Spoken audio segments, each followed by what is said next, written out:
Bonjour, mon nom est Mary-Daly Desmarais, conservatrice en chef au Musée des Beaux-Arts de Montréal.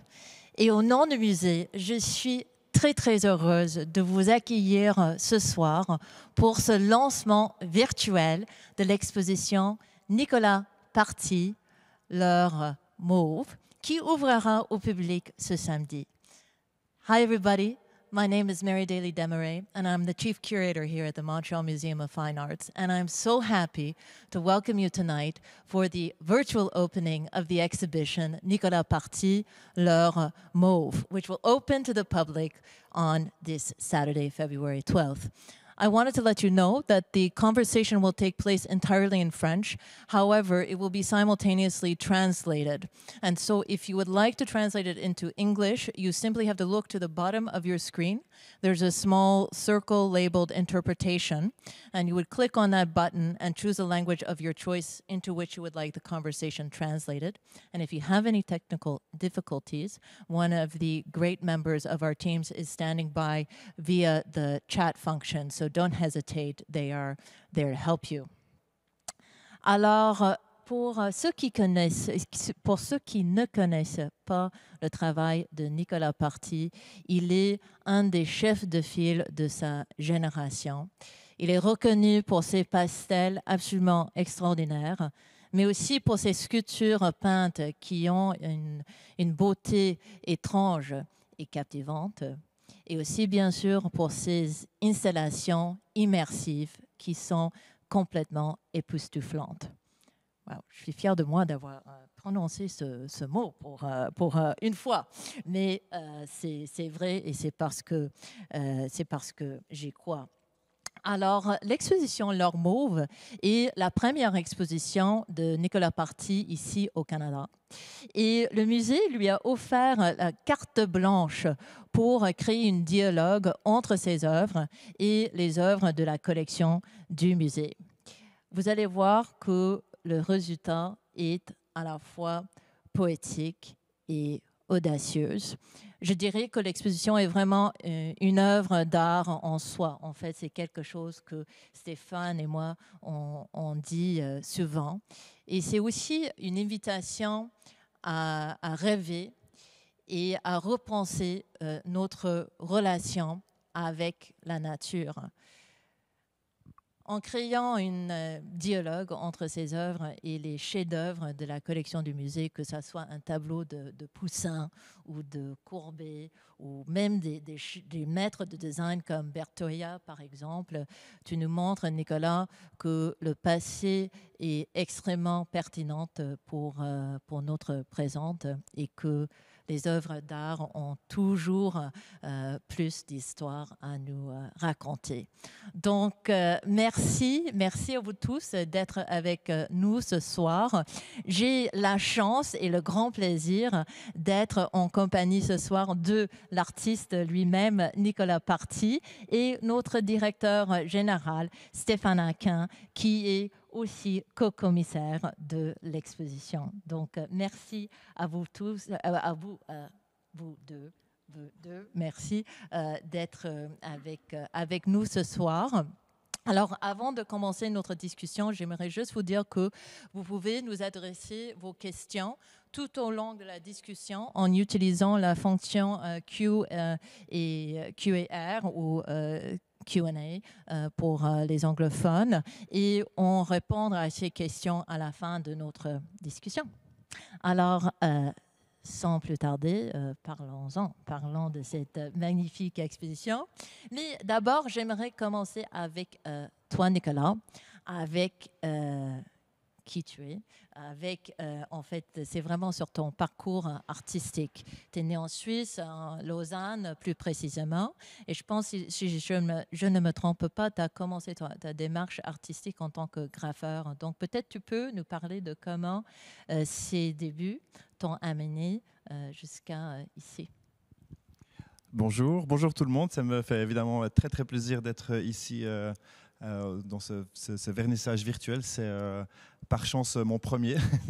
Les autres vernissages que j'ai eus l'année passée ont pu avoir lieu en présentiel, comme on dit, mais je me réjouis énormément d'accueillir les visiteurs dès samedi. Et c'est vraiment très émouvant de enfin pouvoir ouvrir et partager les images de ce projet. Donc ça me fait très plaisir. Et merci beaucoup de participer à ce vernissage virtuel. Donc oui, j'ai grandi en Suisse, à Lausanne, dans la partie francophone. Et c'est vrai que j'ai toujours fait beaucoup de peinture, mais à l'âge de 12-13 ans, en fait, j'ai commencé à faire des graphes en fait. J'explique cela des fois parce que j'adorais l'art, mais j'adorais aussi faire des bêtises. Du coup, faire des graphes, c'était un peu le meilleur moyen de mélanger les deux ensemble, parce qu'il y avait un peu l'excitation de faire des bêtises, le côté un peu interdit, le côté un peu rebelle, entre guillemets, qu'on aime beaucoup quand on est adolescent. Et puis en même temps, il y avait quand même le côté artistique de choisir des couleurs, des motifs. Et c'est vrai que c'était une partie très excitante de ma vie. Ce que j'ai vraiment retenu énormément de toute cette période de graffiti, c'est beaucoup de choses, mais c'est vrai que effectivement mon intérêt, mon attirance pour la réalisation de murales, évidemment, vient d'ici. Et dans cette exposition, il y en a 4 qui ont été réalisés sur place. Presque à chaque exposition que je fais, je réalise des murales, mais c'est vrai que dans cette exposition, vu l'envergure du projet et des espaces, c'est vrai que c'est un peu les muraux les plus ambitieux que j'ai réalisés, dont 3 au pastel et 2 à la peinture à l'huile. Merci beaucoup. Tu as mentionné le pastel et j'aimerais qu'on s'arrête un peu sur ce médium, qui est une des choses qui distingue ta pratique. Le pastel est peu répandu dans les pratiques actuelles, mais c'était par contre très prisé par le passé, surtout dans le XVIIIe siècle, mais souvent associé avec ce qu'on appelait à l'époque l'art féminin. Donc, j'aimerais que tu nous parles un peu plus de ce choix de pastel et de ton premier contact avec le pastel. Oui, tout à fait. Donc c'est vraiment mon médium un peu de prédilection depuis maintenant une petite dizaine d'années, en fait, quand j'ai découvert ce médium. C'est vrai que c'était un peu par hasard en voyant en fait un pastel de Picasso dans une exposition à Bâle que je suis vraiment tombé amoureux de ce portrait, en fait, de cette tête qui avait été faite au pastel. Et vraiment le lendemain, j'ai été littéralement acheter une boîte de pastel et j'ai acheté la carte postale. J'ai commencé à faire des portraits, que d'ailleurs je ne faisais pas du tout de portraits à ce moment-là. Et tout de suite, en fait, j'ai complètement adoré ce médium qui est tout à fait nouveau pour moi. Ce côté très sensuel, très tactile, mais aussi très fragile, et l'aspect très direct et instinctif, en fait, du travail de la couleur qui se révélait avec le pastel.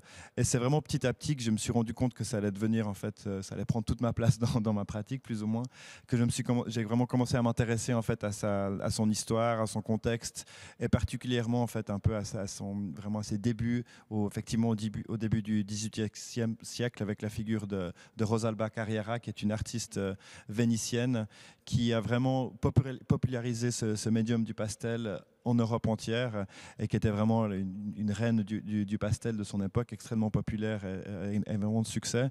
Et c'est vrai que en approfondissant mes connaissances de cette période rococo, c'est vrai que j'ai trouvé énormément d'aspects très intéressants, la relation au maquillage qui est très présent dans cette période en France et en Europe, et que les pastels typiquement les fabricants de pastels fabriquaient aussi le maquillage. Donc quand on faisait par exemple un portrait au pastel, le modèle était déjà une peinture au pastel quand on l'observait. Il y avait beaucoup de jeux avec les genres, les gens se maquillaient beaucoup. Et c'est vrai que l'accès par rapport à ce médium des femmes était très important, parce qu'il n'y avait pas besoin d'atelier, et l'académie était très compliqué pour les femmes d'avoir accès, en fait. Du coup, ces petits bâtonnets, en fait, on pouvait les prendre à la maison, et on pouvait en fait faire des pastels, vraiment produire de l'art. Et ça a eu un boom, en fait, d'art féminin, en fait, à ce moment-là, qui a été complètement détruit, en fait, avec la Révolution française, et un côté beaucoup plus académique, on va dire, la présence de David et la présence vraiment de la peinture d'histoire. Et en fait, à partir de ce moment-là, en fait, le pastel est un peu relégué, l'histoire effectivement de hobby, de couleurs un petit peu facile, des portraits un petit peu chatoyant. Et c'était vraiment un programme un peu culturel de la comédie un peu française et certains d'autres pays européens de casser cette. Et je trouve ça assez fascinant parce qu'au jour d'aujourd'hui, c'est vrai que ça souffre un peu toujours de ça parce qu'il y a toujours autant peu de pastels qui se trouvent alors que c'est évidemment un médium extraordinaire à utiliser. Je suis toujours curieux de voir peu de pastels. D'ailleurs, dans la collection, il y en a d'ailleurs assez peu dans la collection. On a un Rosalba Caria, en effet.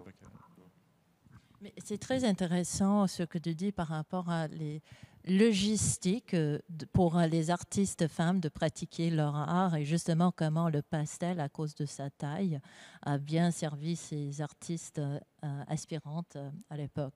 Mais passons à la sculpture pour le moment parce que c'est un autre aspect assez surprenant de ta pratique. C'est-à-dire que oui, tu fais des murales, tu fais des tableaux, mais tu fais aussi des sculptures. Donc, il y a un élément et de deux dimensions et de trois dimensionnel dans ta pratique. Donc, peux-tu nous parler un peu de comment ces deux aspects de ta pratique fonctionnent ensemble? Oui, tout à fait. Alors, c'est vrai que vraiment, je me définis vraiment plutôt comme un peintre et comme quelqu'un qui utilise vraiment les surfaces plates. Mais j'ai toujours été évidemment attiré par aussi les objets en volume. Déjà, le mur en lui-même, c'est qu'il y a un rapport à l'espace très important. Et c'est vrai que j'ai commencé en fait à faire des sculptures quand j'étais à Lausanne, quand je faisais de l'art avec deux amis à moi, Stéphane et Charlotte. Et on avait un groupe qui s'appelait Blackham. Et on a commencé à faire cette série de sculptures qui étaient en fait de peindre de manière un peu trompe-l'œil des cailloux en forme de nourriture, de fruits ou de légumes ou de fromage. Et j'ai un peu continué à faire ces peintures sur cailloux. Donc il y avait un peu cette relation un peu à peindre une forme que j'avais pas vraiment choisie en fait, vu que les cailloux évidemment c'était pas moi qui les sculptais. Et c'est vraiment quelques années plus tard que je suis retourné avec des objets aussi très simples comme des tabourets ou des tables qui étaient juste des cubes pour arriver finalement il y a quelques années à ces têtes ou ces formes de corps en fait qui sont peut-être au niveau de la sculpture elle-même des objets assez stéréotypés ou qui ressemblent un peu à des têtes de poupées ou de mannequins. Et c'est vraiment quand je les peins en fait qui prennent un peu de leur personnalité, de leur importance pour moi. Donc c'est vraiment cet aspect-là qui est important, plus presque leur forme. Quand elles ne sont pas peintes, j'ai pas l'impression qu'elles sont si intéressantes que ça. Donc c'est vraiment et peut-être que ce qui est intéressant pour moi aussi, c'est d'explorer l'histoire de la polychromie et de la relation de la sculpture à la couleur, qui est une histoire assez fascinante, qui a des comment dire, on peut presque le commencer à la Renaissance quand la sculpture devient plus peinte, alors que pendant le Moyen-Âge et avant, et surtout pendant l'Antiquité, toute sculpture est peinte, est polychrome, alors qu'à la Renaissance, on décide en fait de plus peindre les sculptures en marbre, les sculptures en métal, pour les laisser comme ça de la couleur de la pierre. Et il y a comme un programme aussi culturel qui est très intéressant lié à ça, avec l'omniprésence de ce marbre blanc, de cette couleur pure, de cette espèce de recherche et une fois plus de programmes un peu culturels ou politiques d'idées de la blancheur et de la pureté qui commence à la Renaissance et qui est un petit peu son apogée je dirais, fin du 19e, début 20e siècle avec la sculpture de marbre. Mais c'est intéressant par rapport à ce que tu disais sur le pastel et le maquillage, parce que d'une certaine manière de peindre ces têtes, c'est aussi de les maquiller. Et il y a aussi un aspect tactile qui est sculpturel, mais aussi avec le pastel. Donc je me demande si cette connexion physique avec le corps est aussi présent pour toi. Oui, tout à fait. C'est vraiment c'est quelque chose qui me fascine. Peut-être la relation là, c'est notre relation aux images et à tous ces réseaux sociaux et en fait constamment maintenant comment on voit le portrait en fait qui est constamment en fait filtré soit par la caméra en elle-même qui est déjà un filtre déjà très important. Mais après, évidemment, avec tous les filtres qui sont toujours mis, en fait, qui transforment en fait notre perception en fait du visage et du portrait. Et donc, c'est vrai que peut-être en étant entouré en fait avec ces visages dans les magazines, sur Instagram, qui sont jamais en fait réel entre guillemets.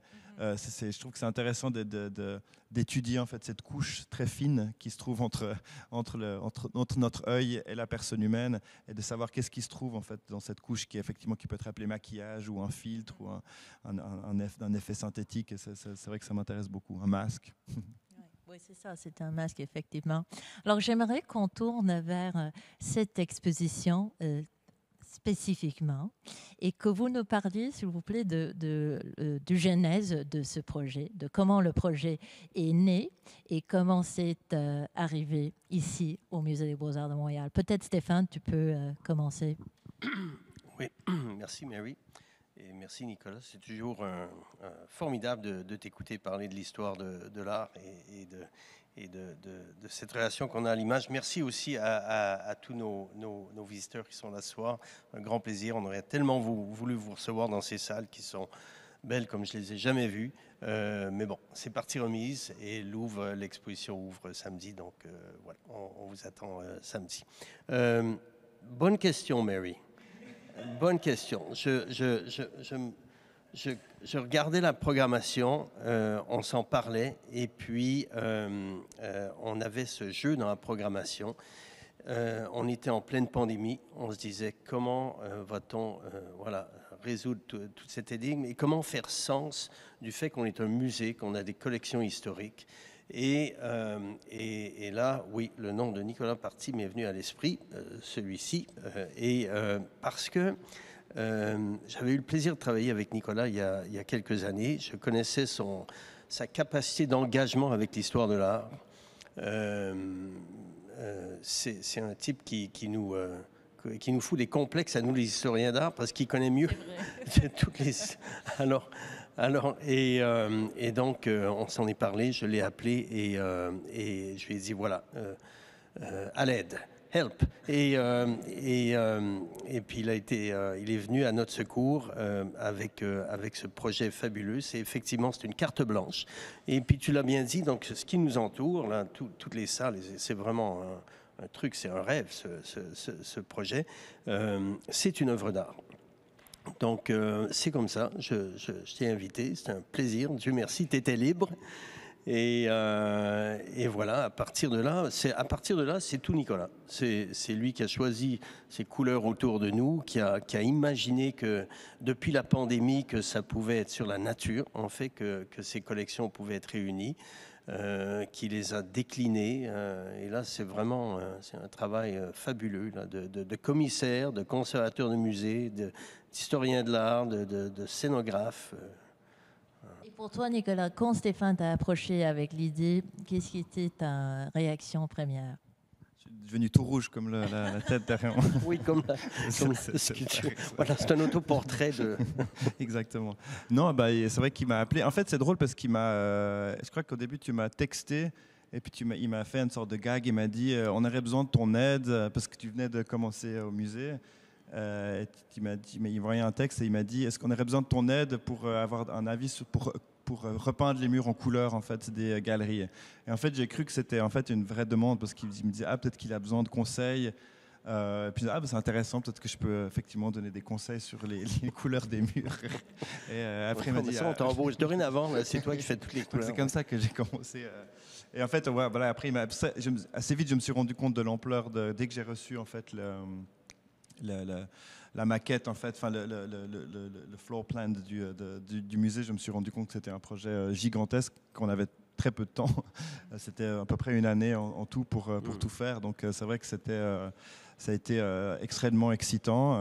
Et c'est vrai que je me suis plongé dans la collection qui est extraordinaire. J'étais venu plusieurs fois à Montréal quelques années auparavant. J'étais venu au musée. Et j'avais eu un coup de foudre sur Lauren Harris, sur le tableau qui se retrouve là devant moi, que vous ne voyez pas, mais que moi je vois, et qui m'avait beaucoup influencé. C'est vrai que j'ai eu d'autres découvertes comme Ozias Leduc qui a donné le titre à l'exposition, Leur mot avec une peinture. Donc ça a vraiment été une sorte de plongée assez extraordinaire dans ces collections. et aussi d'essayer d'imaginer effectivement un projet qui puisse tenir dans cet espace qui était pour moi, effectivement, j'avais jamais fait un projet d'une telle envergure, avec une telle production sur place aussi, et aussi peut-être aussi de manière aussi complexe au niveau de l'aspect curatorial ou de commissaire. Donc c'était un challenge immense pour moi, mais aussi je l'ai fait avec beaucoup de plaisir, et je dois dire que l'accueil du musée, que ce soit de l'équipe curatoriale, de Stéphane, mais aussi toute l'équipe autour, a été tellement extraordinaire et tellement professionnelle que ça a rendu les choses entre guillemets assez faciles, si on peut dire.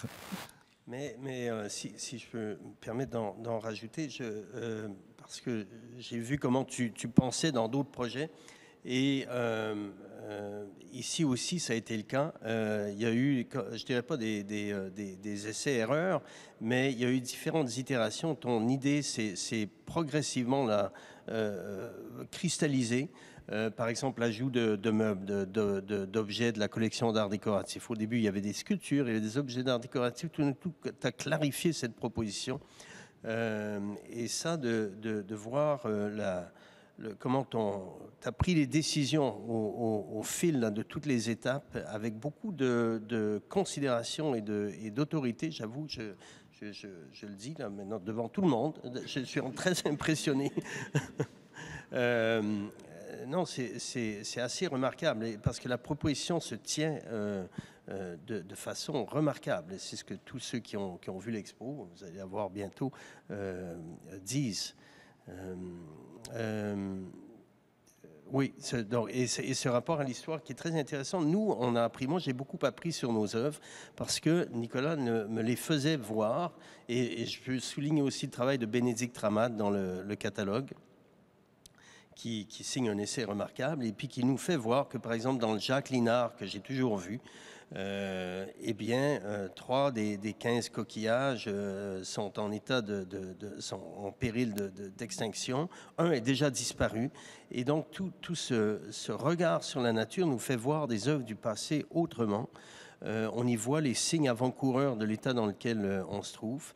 Et ça, j'aimerais que tu nous parles de cette préoccupation ou cette considération plus environnementaliste ou éco-critique là, de ton travail. Oui, tout à fait. En fait, c'est vrai que au début, quand je me suis plongé dans la collection, en fait, j'ai vraiment pris de manière sans aucun idée a priori. Je me suis dit, je vais prendre beaucoup de peintures qui m'intéressent, qui m'interpellent.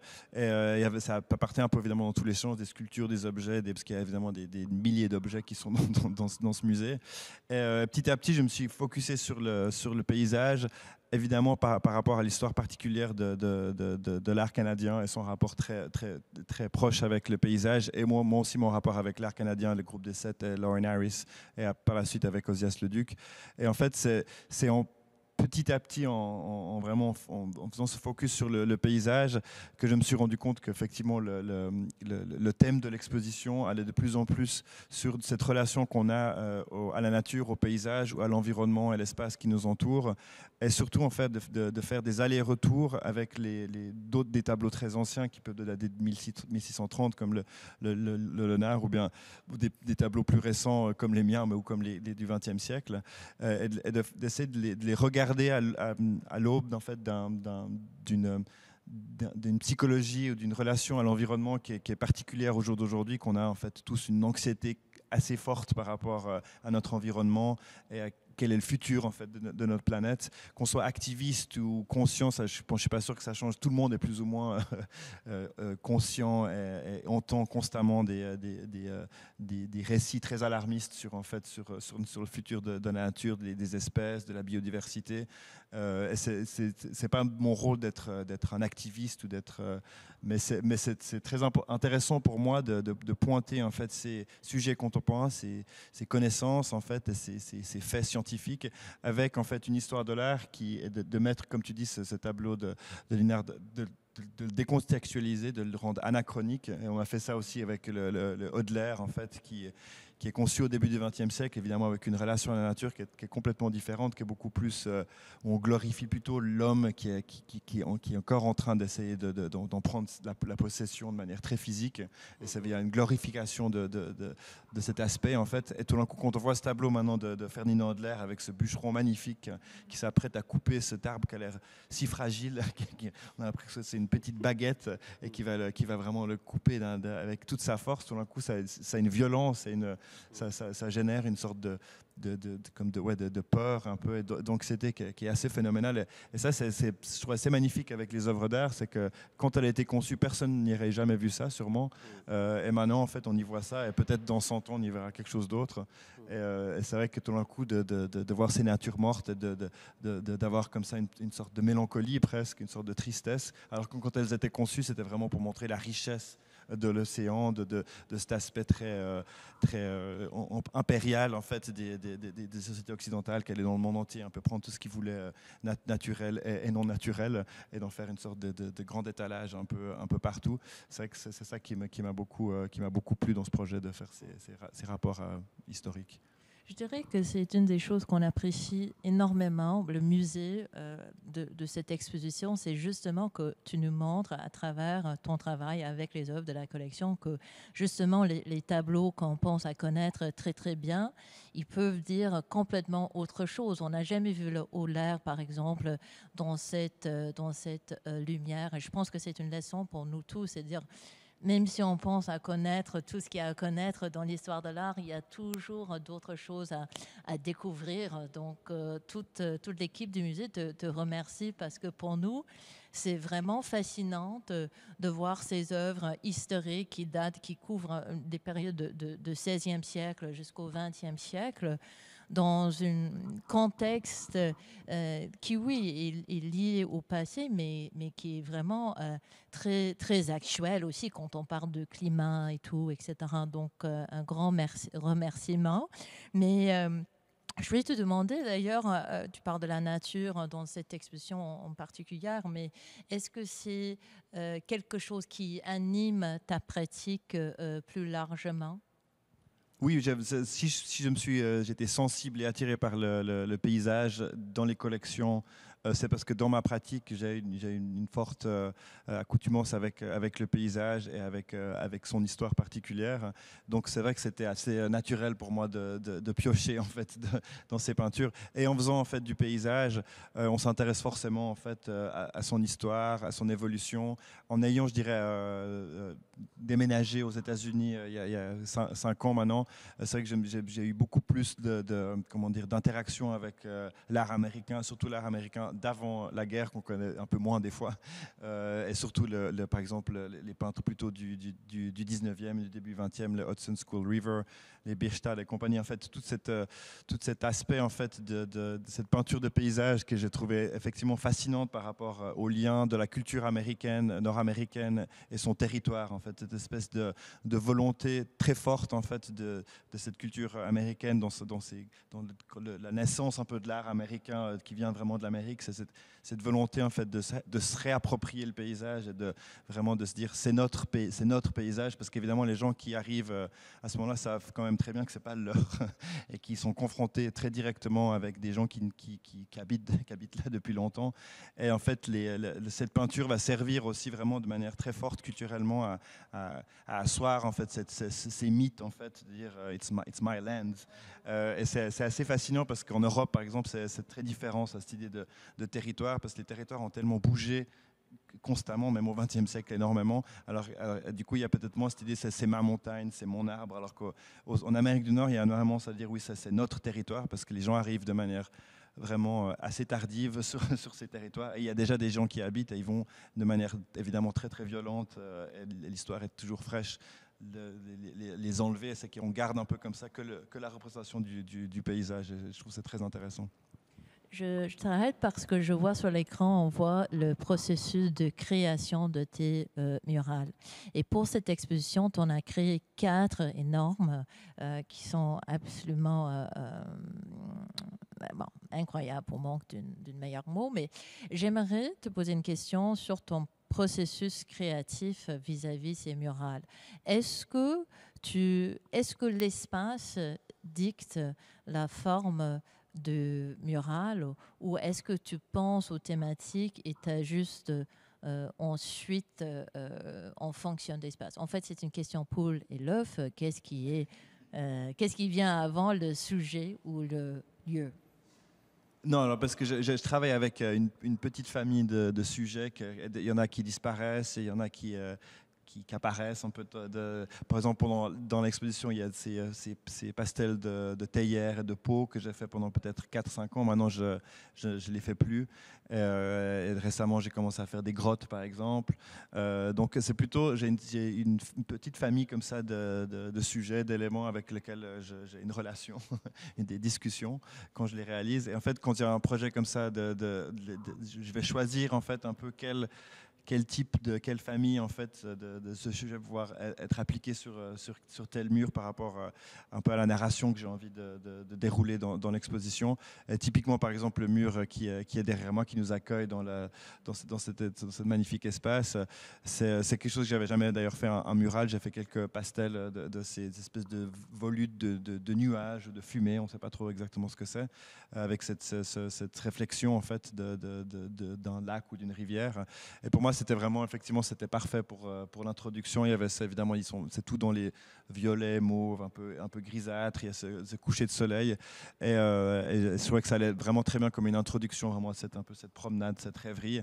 Et c'est vrai qu'en lisant le texte de Bénédicte, ou en parlant avec elle quand elle a commencé à écrire l'essai critique pour le catalogue, elle a fait allusion à quelque chose que je n'avais pas pensé quand j'ai fait ces paysages, mais elle disait qu'elle, ça l'avait fait penser en fait aux couleurs et même l'évocation de leur mauve en fait, quand il y avait ces énormes feux de forêt en fait en été en fait, même à des centaines de kilomètres en fait, la lumière des grandes villes ou de certaines régions est très affectée par ces énormes masses de fumée, et en fait ça crée cette espèce de lumière en fait très très belle en fait, très douce, mais en même temps très atroce entre guillemets, un peu cauchemardesque. Et je trouvais qu'il y avait un peu ce côté-là, cette espèce de douceur, mais en même temps d'un côté un petit peu anxieux, un peu à la manière d'un film un peu de Hitchcock, comme ça, quelque chose de tranquillité un petit peu menaçante en fait dans ces volutes qui sont traités ici. Après, il y a les 3 autres murales. Il y a dans la première salle, il y a cette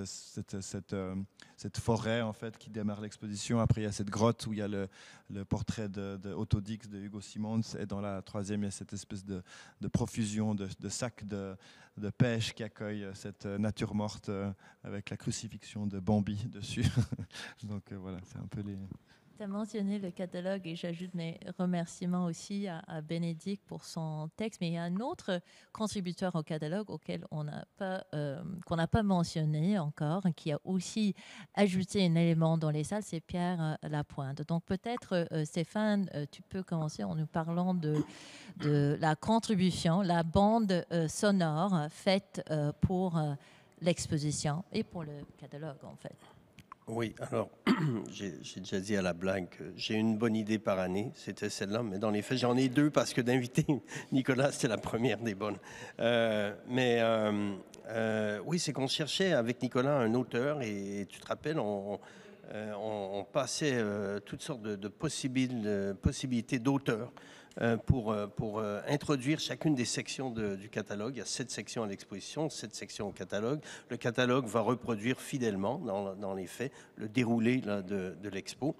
Et puis, on se disait, bon, plutôt que des textes d'historiens d'art, c'est un peu lourd, pourquoi pas faire appel à un écrivain ou une écrivaine. Et on a pensé à différents auteurs, et là, effectivement, j'ai pensé tout d'un coup à Pierre Lapointe. Et j'en ai parlé à Nicolas, j'ai appelé Pierre, puis il me dit, j'ai écrit des chansons. Et je me suis dit, c'est parfait. Mais je n'avais pas réalisé à ce moment-là que ça se rendrait aussi loin que là où ça s'est rendu. On était allé voir Nicolas à New York et on produit donc un album. Pierre est arrivé avec l'idée formidable, dans les faits, de faire écho à la proposition de Nicolas, c'est-à-dire de regarder dans l'histoire de la chanson et de créer des chansons nouvelles qui parlent également de la nature, qui lui font écho, mais à sa manière très propre. Mais la raison pour laquelle j'ai pensé à Pierre, c'est que ce sont des mondes qui se ressemblent. Et vous avez sensiblement le même âge, né au début des années 80. Votre monde, chacun dans votre domaine, en est un de classicisme, si l'on veut, mais très, très actuel. Pierre cherche à retrouver ce filon classique dans l'écriture de la chanson, de la même façon que Nicolas, dans la peinture ou la tradition figurative, là, trouve ce filon là, qui va de Picasso à Vallotton, en passant par les peintres de la Renaissance jusqu'à l'art archaïque. Et donc, cette espèce de néoclassicisme, là, mais très, très actuel, très d'époque et très vivant, en fait. Je pense que vos mondes artistiques, vos démarches artistiques le partagent. Ce sont aussi deux vrais artistes avec leur propre voix, complètement engagés dans leur domaine. Excuse-moi de parler de toi ou à la troisième personne comme un entomologue. Alors ça et puis ben voilà, le résultat, c'est un album magnifique qui s'appelle L'heure mauve. Et comme une bande son optionnelle pour ceux qui le veulent, avec des écouteurs de salle en salle. Mais je pense que c'est une très heureuse rencontre.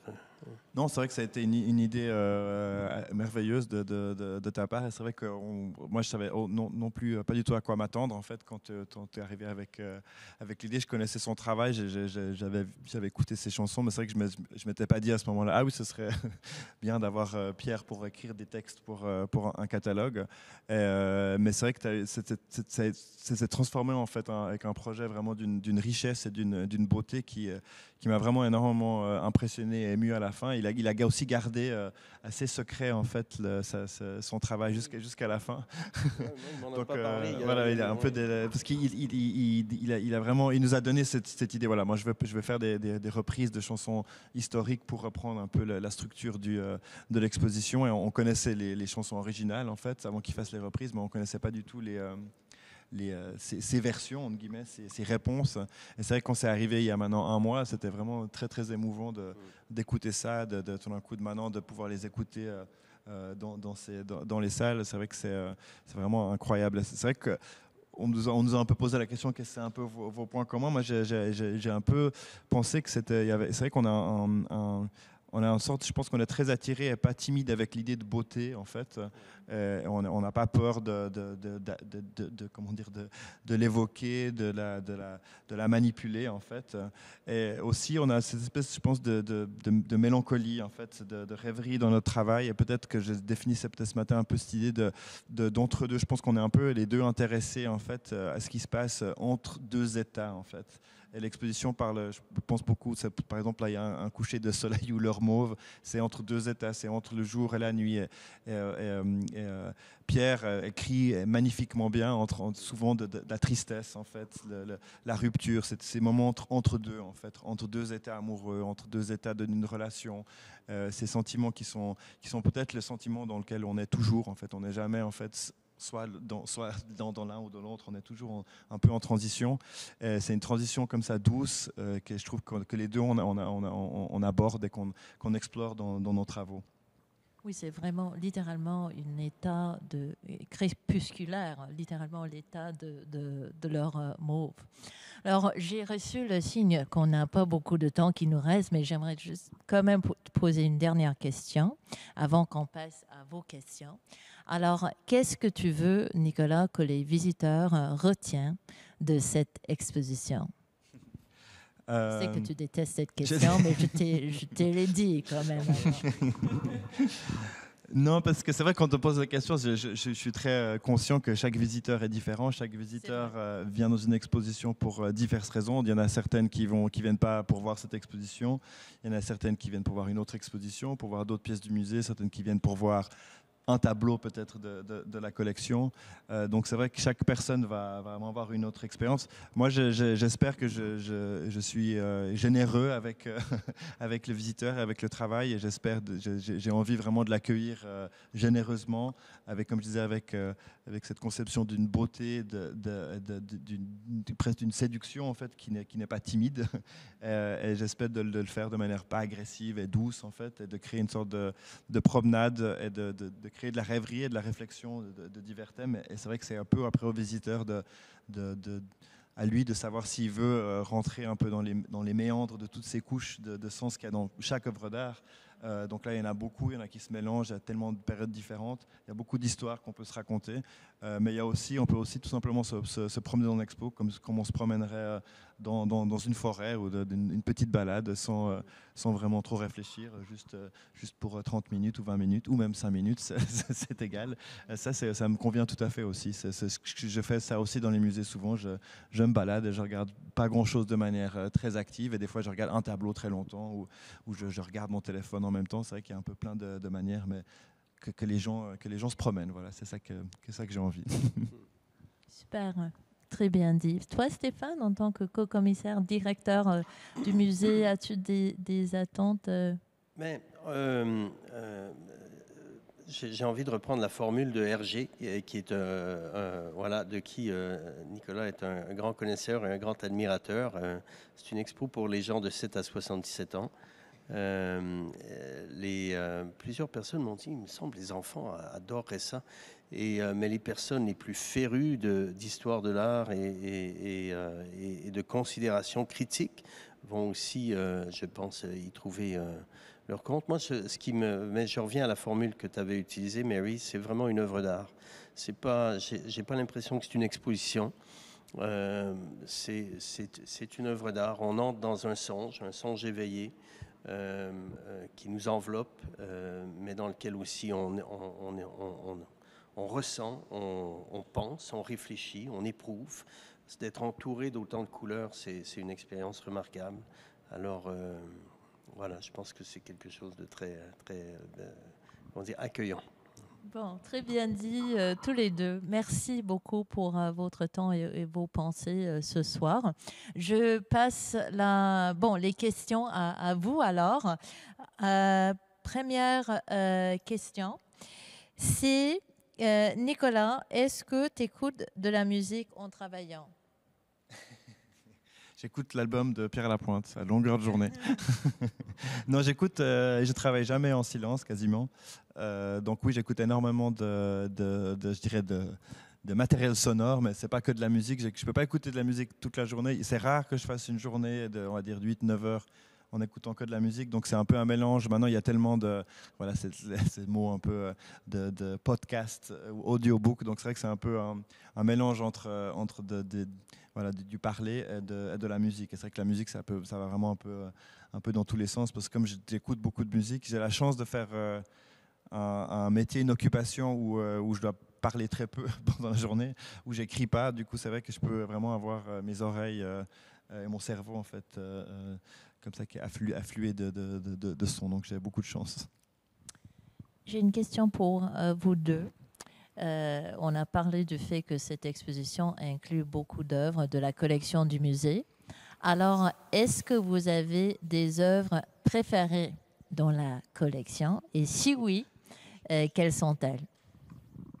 Bon, moi, c'est facile parce que je choisirais évidemment un des 3 tableaux de Ozias Leduc. Je pense que si je devais choisir un, je prendrais leur mauve. Mais les 2 autres sont magnifiques aussi. Comme je disais, j'ai découvert l'œuvre d'Ozias Leduc, grand artiste québécois, durant ce travail. Et c'est vrai que je suis vraiment un grand fan et j'aimerais pouvoir en voir plus, parce qu'il y en a c'est moins visible à New York par exemple ou en Europe. Donc c'est vrai que c'est un peu évident, mais je choisirais leur mauve. Je ne sais pas si tu peux répondre, Stéphane. C'est comme oui, choisir écoute, c'est sûr, on peut pas. Non. Je vais choisir un de mes tableaux. Mais ça, exactement. Alors voilà, en fait, c'est celui qui fait face à cette tête et que tu vois dans l'axe et que vous allez découvrir très bientôt, qui est absolument sublime. Ce paysage-là, un peu à la Böcklin, un peu à la Magritte, d'une profondeur. Et je voyais les visiteurs qui venaient voir l'expo. Ils s'arrêtent tous devant, ils le regardent et c'est un très grand paysage magnifique. On ne sait pas si c'est le jour, la nuit, une espèce de rivière qui nous mène dans le lointain. Je ne me lasse pas de le regarder. Ouais. Alors, je sais, Nicolas, que tu as fait des installations en travaillant avec d'autres collections muséales. Comment est-ce que l'expérience ici au Musée des Beaux-Arts de Montréal se distingue des autres?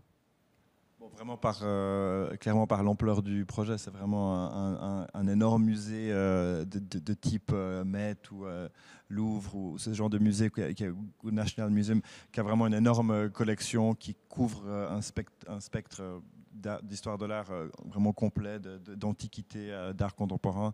Donc c'est vrai que la caverne d'Ali Baba est un peu infinie. C'est vrai que je ne pense pas que j'aurais dans ma vie une occasion aussi, aussi formidable de jouer. Et c'est vrai que c'est vraiment une chance extraordinaire. Je n'ai jamais fait quelque chose de parallèle, ça c'est sûr. Très bien. Je regarde pour les autres ici.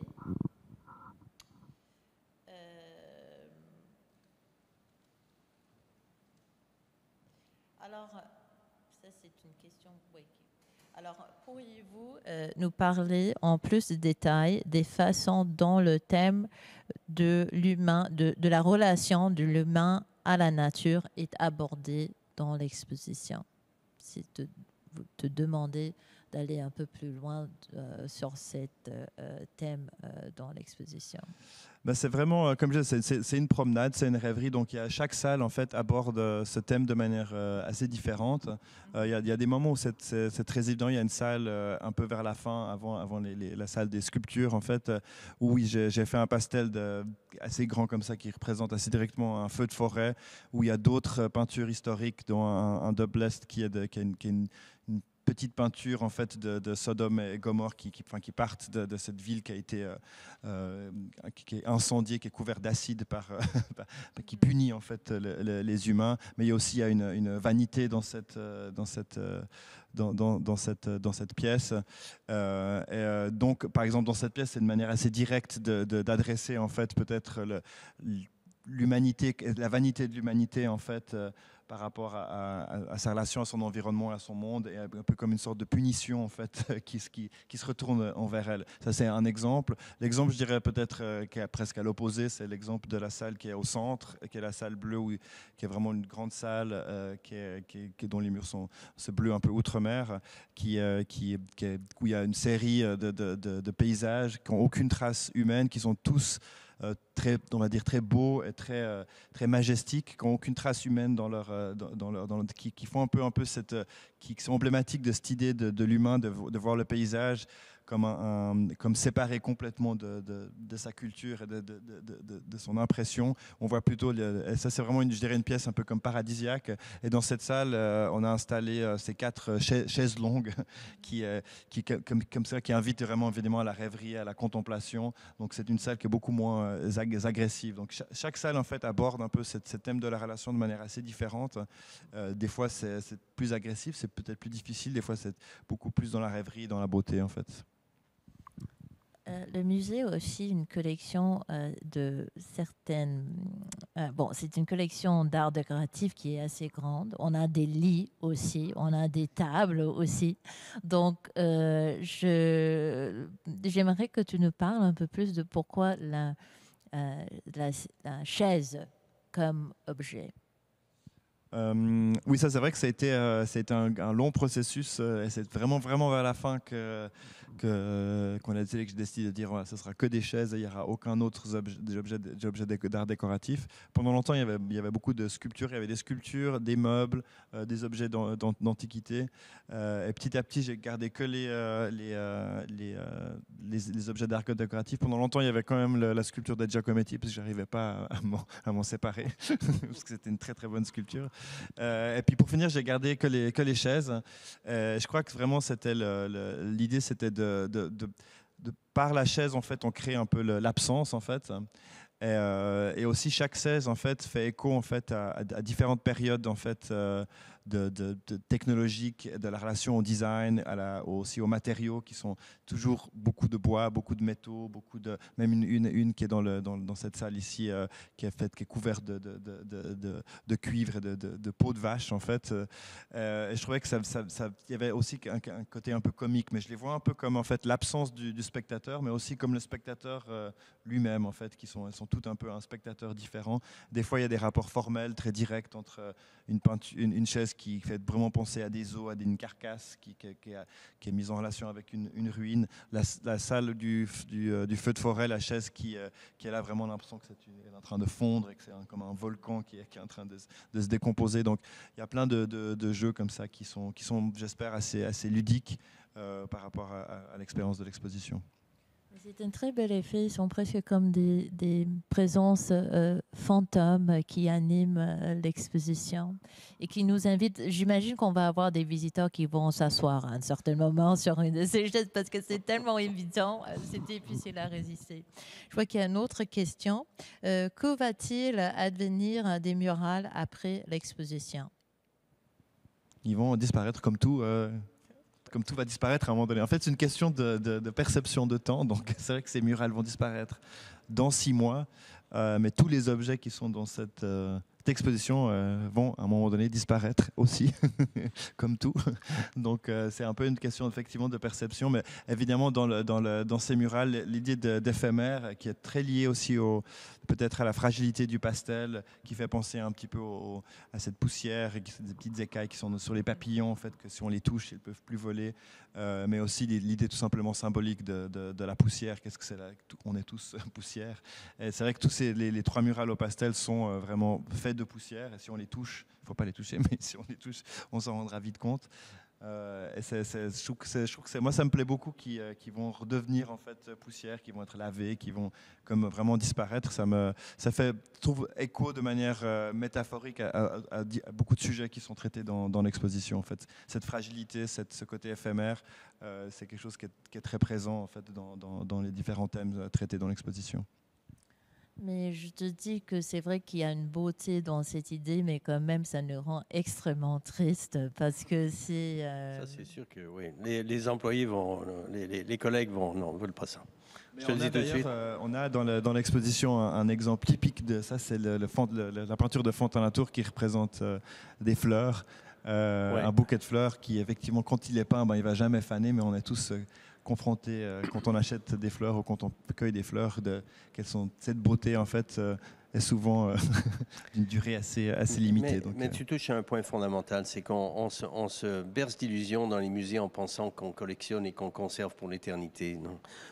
Voilà, on peut passer de génération en génération sur quelques siècles si on fait bien notre boulot, mais...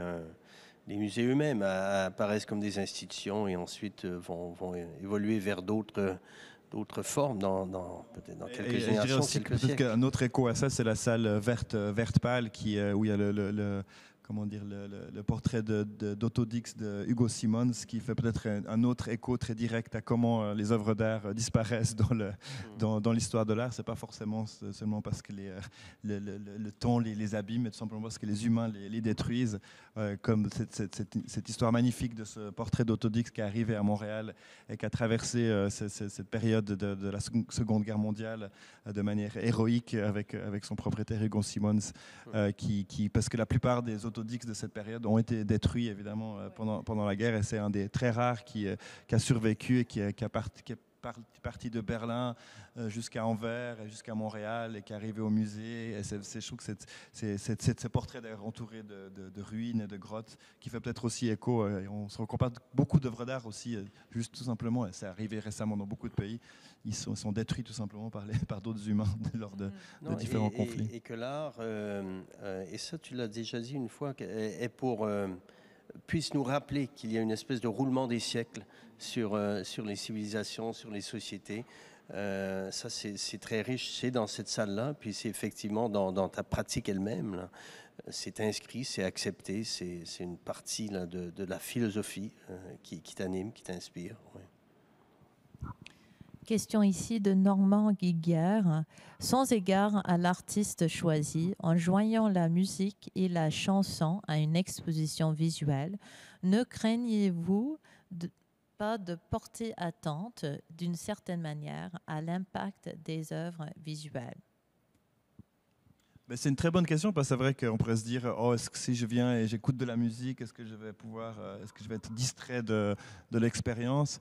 Mais moi, je fais confiance aux spectateurs. Comme je disais, il y a tellement de spectateurs différents. Il y a des spectateurs qui vont visiter une exposition en regardant leur Instagram ou en faisant des selfies. Et c'est aussi une manière de visiter une exposition. Il y a des visiteurs qui vont regarder en regardant chaque cartel et en regardant le Wikipédia de chaque artiste, qui vont être il y en a d'autres qui vont venir avec l'album de Pierre Lapointe et qui vont vraiment avoir ce voyage très, très spécifique d'une expérience. Je suis conscient que tous les visiteurs ne vont pas le faire, ça c'est sûr. Il y en a certains qui le feront, il y a peut-être 2 chansons, peut-être 10. C'est plutôt une proposition qui est donnée aux spectateurs. Je dirais que comme toute... par exemple, la présence des chaises, peut-être certaines personnes ça va beaucoup les amuser, d'autres vont se dire moi ça m'intéresse pas de regarder ces chaises, je vais me focuser sur les tableaux. Ouais, pardonne-moi de te couper, mais en effet c'est une excellente question parce qu'on s'est demandé si la musique pouvait jouer dans les salles et très vite on s'est dit non parce que ça va colorer l'expérience que les visiteurs vont avoir de l'exposition et pour tous, qu'ils le veuillent ou non. Tandis que là, c'est une proposition. Ils peuvent très bien aussi écouter Pink Floyd tout le long de l'expo s'ils veulent ou Bach. Mais c'est un peu comme lire ou entendre la lecture des textes qui introduisent les chansons puisque c'est le point de départ de cette proposition. Et alors voilà, oui, mais c'est une question très judicieuse parce qu'avec la musique, tout d'un coup, on voit plus les œuvres autrement. On le sait avec la pub, vous voyez une image de petits chiens et puis si la musique est triste ou heureuse, vous le voyez autrement. Là. Ouais. Comme tu dis, c'est pour ça que c'est important que la musique n'est pas en fait dans les salles. C'est vraiment le spectateur qui va l'écouter. Ouais. C'est comme quelqu'un qui est au téléphone ou comme ça. C'est vraiment un choix. C'est qu'on a très rapidement décidé que la musique ne serait pas partout. Ça aurait créé une expérience qui ne serait pas du tout juste. Je pense qu'il serait trop dirigé, effectivement. Dernière question pour toi, Nicolas. Alors, est-ce que tu vas continuer ce travail de commissaire et scénographe de vos expositions ou est-ce que ça va être la dernière pour toi?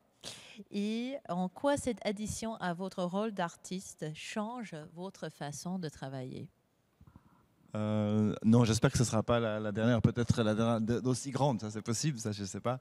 On sait jamais, avant que Stéphane me téléphone pour ce projet, je ne savais pas que j'allais faire un projet comme ça, donc on ne sait jamais en fait quel est le prochain projet et la prochaine collaboration qu'on va faire avec une institution, une galerie, un espace d'art. Mais non, c'est quelque chose que j'adore en fait, c'est vrai que j'ai une chance énorme de pouvoir...